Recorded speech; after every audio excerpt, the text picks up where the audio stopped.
Welcome to Survivor Scale! I'm H2Mass, and today I'm ranking every main character in The Collection, where Arkin and a team of sorry soldiers face off against the Collector on his turf to find out who the real killer is. We start the film with Mr. Peters telling his daughter Elena that everything will be okay after the death of her mother, but suddenly a truck tries to reunite the whole family.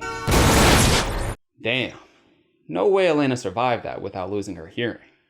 A few years later, Elena now wears a hearing aid, and gives a kiss to her tired father before sneaking out of the house to go to a creepy nightclub with her friends. To get inside though, they have to guess the name of the band that Hayley Williams is a part of. Nevermore. Close enough. After some dirty dancing, Elena shows some observational skill when she seems to recognize someone in the crowd, but experiences the agony of betrayal when he turns out to be her boyfriend kissing another woman. Vindictively, she punches him in the face and then walks through the crowd to get as far away from everyone as she can, even leaving her friend Missy behind. As Elena continues walking away, she eventually encounters a mysterious red box sitting in an empty room. Hoping to get a free movie, she opens it, but Arkin jumps out and shows his awareness when he pulls her down to dodge the trap that the box triggered. How did he... This man is always ready. Unfortunately though, the box also activates another trap above the dance floor, a series of spinning blades that drop down and tear apart the clubbers. Arkin then asks Elena to help him escape the box, but she simply runs away. Luckily though, he manages to grab her bracelet before once again displaying both his resourcefulness and dexterity as he unlocks the chains around his feet. At some point, you just gotta recognize greatness and appreciate it while it's still there.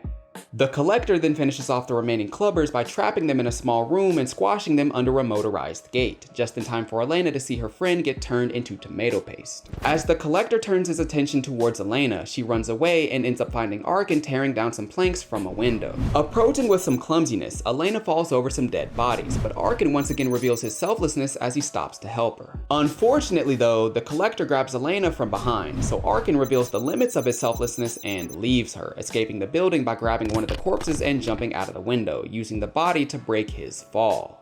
Resourcefulness! Showing both resolve and urgency, Arkin immediately adjusts his newly broken arm and starts limping away from the Collector, who doesn't have the heart to jump after him and instead collects Elena. Arkin then goes to the hospital where he gets arrested and finds out his wife got a face transplant after he got kidnapped. Yeah, that is definitely not the same person. Later that night, while looking for Elena, a man named Lucello, who saved Elena before the car exploded after the crash years ago, asks for Arkin's help in finding the Collector's secret hideout since only he has managed to make it out alive. Hoping to put his arch nemesis down for good, Arkin agrees to help him find the place, but refuses to actually go inside, and luckily Lucello accepts his offer. Now that's great self-preservation. Arkin then leads Lucello and his team back to the house from the first film, where Arkin reveals his unprecedented resourcefulness, ingenuity, information gathering, resolve, and pretty much every other positive attribute when he tells them how he tracked the path from the house to the Collector's hideout. Just listen to this. It's crazy. This man Arkin, while trapped in a trunk in pitch black, made distinct cuts on his arm whenever he counted to 100 or felt the car turn, so even without seeing the location or the journey, he'd be able to retrace the path from the original position. Like I said, he's the GOAT. When they arrive at the hideout, Arkin picks the lock to let Lucello and his team inside, but when he tries to show his self-preservation by leaving and letting them kill the Collector on their own, Lucello reveals his insincerity and forces Arkin to guide them through the building, going back on his word to let Arkin stay outside and even refusing to give him a weapon. Asshole. Meanwhile, in the Collector's place, Elena finds herself trapped inside the red box, but demonstrates great ingenuity and resourcefulness when she slides a piece of her bra through a hole and unlocks the box. Arkin may have some competition. When she tries to leave the room though, the Collector begins unlocking the door to get inside, so she hides behind a shelf and shows great composure when the Collector releases a bunch of big ass spiders and she somehow manages not to alert him. But Lucello and his team do, so the Collector leaves the room and starts hunting down the intruders, first killing off the guy they had guarding the entrance. After Elena escapes the room by crawling through the vents, she finds Abby, another one of the Collector's victims, who soon reveals her poor inclusivity when she hits Elena because she wears a hearing aid. Get away from me! The Collector then approaches from behind, and while Abby cowers on the floor, Elena shows strong awareness as she runs away and dodges the tripwires scattered throughout the area. Maintaining her ingenuity, she then climbs over the pipes and escapes the Collector's presence through the vents. Arkin's got some work to do if he wants to stay ahead. Speaking of Arkin, after getting separated from the others, he walks through the building alone, but shows poor awareness when he tries to grab a doorknob that turns out to be a knife. He makes up for it though by demonstrating his strong reflexes as he dodges a trap that he accidentally activated. As Arkin continues through the building, one of Lucello's subordinates sneakily knocks him to the floor to capture him and force him to lead them around again. Before they can tie him up though, the Collector impales one of them with a hook, ensnares another named Paz, and then sends her down the hall. As she screams, Lucello recognizes that the Collector is trying to lure them away from Elena, so he initially doesn't try to help Paz, but Arkin tells him that Elena is probably dead, only to then show some unexpected empathy when he says that they can't just let Paz get tortured by the Collector and that they need to help her. Maybe he's just trying to get Lucello to trust him. People trust morally good people, right? Suddenly though, Abby shows up and leads them through the building, allowing them to find Paz, where they coincidentally run into Elena as well. Elena though shows great skepticism when she tells them not to trust Abby, but they don't listen to Elena since Abby helped them find her.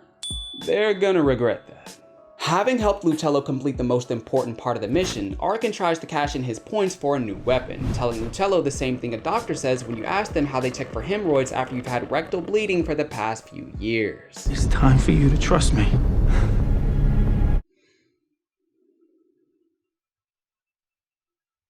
Lucello then finally gives the gun to Arkin, who then shows some more ingenuity and accuracy as he shoots a nearby citizen to alert the authorities of their position. They then decide to wait for the cops to arrive and raid the building, but Abby falls victim to Stockholm Syndrome and locks them in the room, so Paz punches her into a trap that juices her like a pomegranate. Abby juice.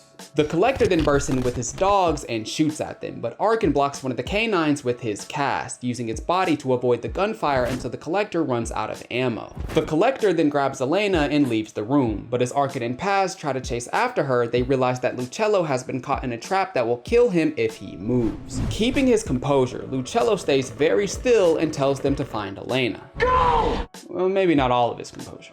Soon after, Arkin and Paz discover Elena strapped down to a table, but when they begin untying her, some gates drop around them and lock them inside. Having read the script, the Collector then walks in but doesn't try to kill them like he did before. Instead, he lights a fuse connected to a bomb and then walks out of the room, giving the victims an opportunity for an unsupervised escape. Really? A Looney Tunes fuse bomb? I'm sure he can come up with a faster way to kill them. Barely unable to reach the lock outside the gate, Arkin shows some incredible resolve and ingenuity when he takes off his cast and then tells Elena to stomp on his recently broken arm so he can stretch the skin a few inches and open the gate. Okay, Arkin's definitely back on top.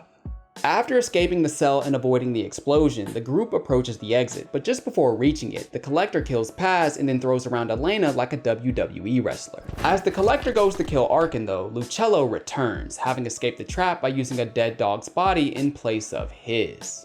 Resourcefulness. After grabbing a knife from the corpse of Paz, Lucello starts fighting the Collector, but the supposedly trained bodyguard appears totally outmatched by the Collector's reflexes and precision, getting pretty easily gutted in the gut, leaving the hyped up henchman with a handful of hemorrhoids innate. With the Collector distracted, Arkin stabs him in the leg and begins beating the hell out of him, his focus too great to let even a knife through the face stop him. Arkin then punches the Collector throughout the room and throws him down an elevator shaft, lights a piece of his shirt, and then sets the Collector on fire. Yeah, he's definitely dead, right? No way he survives getting set on fire. As the fire spreads throughout the building, Arkin finds himself trapped inside and seems defeated, but Elena shows some ingenuity and breaks the surrounding displays of dead bodies that are luckily filled with non-flammable liquid, extinguishing the fire and allowing both Elena and Arkin to escape. Imagine if they were filled with oil. Unfortunately though, Arkin finds the Collector's mask outside the building and realizes he somehow survived getting set on fire.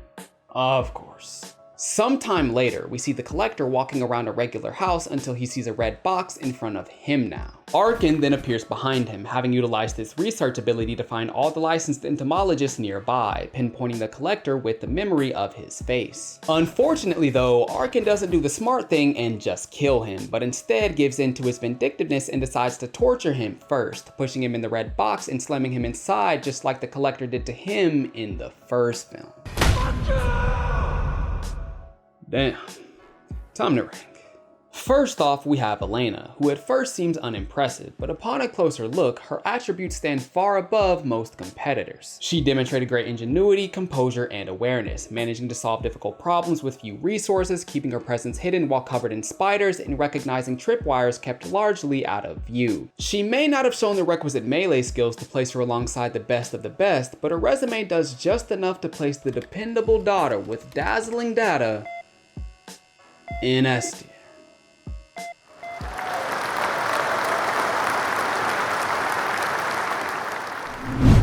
Though he stumbled a bit more this time around, Arkin still demonstrated all the qualities that make him such a competent survivor. His ingenuity and resolve never wavered, at times even surpassing the levels he displayed in the first film. I mean, the man used his broken arm to stretch through a gate and unlock it from the outside. Who even thinks of something like that? His dexterity once again made its presence known, even if we've become numb to it by now, and he maintained impressive melee attributes, outperforming a man whose primary job was to fight. Sure, he had a few lapses in awareness and let his desire to get revenge leave himself open to the collector's potential return when he could have simply killed him, but those negatives won't keep him from the top spot in this film, leaving the brilliant burglar with a broken bone in S tier.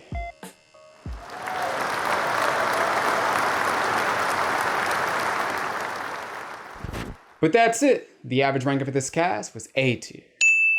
Very good collection of characters. Not totally carried by Arkin.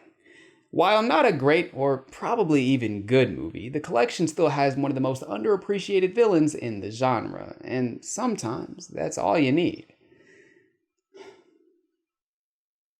Thanks for watching.